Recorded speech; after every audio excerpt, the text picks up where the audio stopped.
ഈ നമ്മളെ പൊരേന്റെ ഉള്ളിൽ കയറി എന്തിനാണ്? പാമ്പിനെ പിടിക്കാന്. ഈ ആര് പാമ്പ് പിടുത്തക്കാരനാ? വെറുതെ പറയാണെന്ന്. അവിടെ ഒരു പാമ്പ് ഇല്ലായിരുന്നു. അങ്ങനെയാണെങ്കിൽ ആ പാമ്പ് എങ്ങനത്തെ പാമ്പായിരുന്നു? എങ്ങനത്തെ പാമ്പെന്ന് ചോദിച്ചാൽ തലയും പാലുള്ള പാമ്പായിരുന്നു. അല്ലാണ്ട് പിന്നെ കൊമ്പും കാലുള്ള പാമ്പിനെ നീ കണ്ടിട്ടുണ്ടോ? ആ പാമ്പ് എങ്ങനെ ഇരിക്കും എന്നാണ് നമ്മൾ ചോദിച്ചത്. പാമ്പ് ഇരിക്കണല്ല, ഏണതായിരുന്നു. എന്നാൽ ആ പാമ്പ് ഏത് ജാതിയിൽപ്പെട്ട പാമ്പായിരുന്നു? ജാതിയാ? നെറ്റിമ ഒരു കുറിയുണ്ടായിരുന്നു. അപ്പൊ അയ്യങ്കാരാവും. എന്തേ പാമ്പ് അയ്യങ്കാരാ?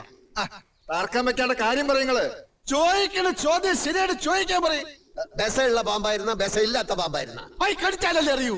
ഈ അല്ലടോ പറഞ്ഞത് രാജവെമ്പാലയാണ്, ഇത്ര നീളമുണ്ട് ഇത്ര വണ്ണുണ്ട്. നീളത്തിലും വണ്ണത്തിലും എന്ത് കാര്യം? കൊത്തിയ മയ്യത്താവൂലേ? പക്കെങ്കിലും നമ്മള് പാമ്പിനെ കണ്ടിട്ടില്ലല്ലോ.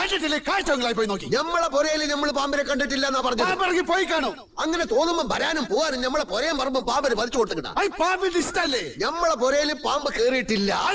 അറിയാം. നമ്മള് കണ്ടിട്ടില്ല. കാണാത്തത് ഉണ്ട് എന്ന് നമ്മൾ വിശ്വസിക്കൂല. ദുബായ് കണ്ടിട്ടുണ്ടോ? ഇല്ല. അപ്പൊ ദുബായ് ഇല്ലേ? എന്താണ് വിളിക്കണ്? നമ്മളിവിടെ തുണിയിലാണ്ടിക്കണ.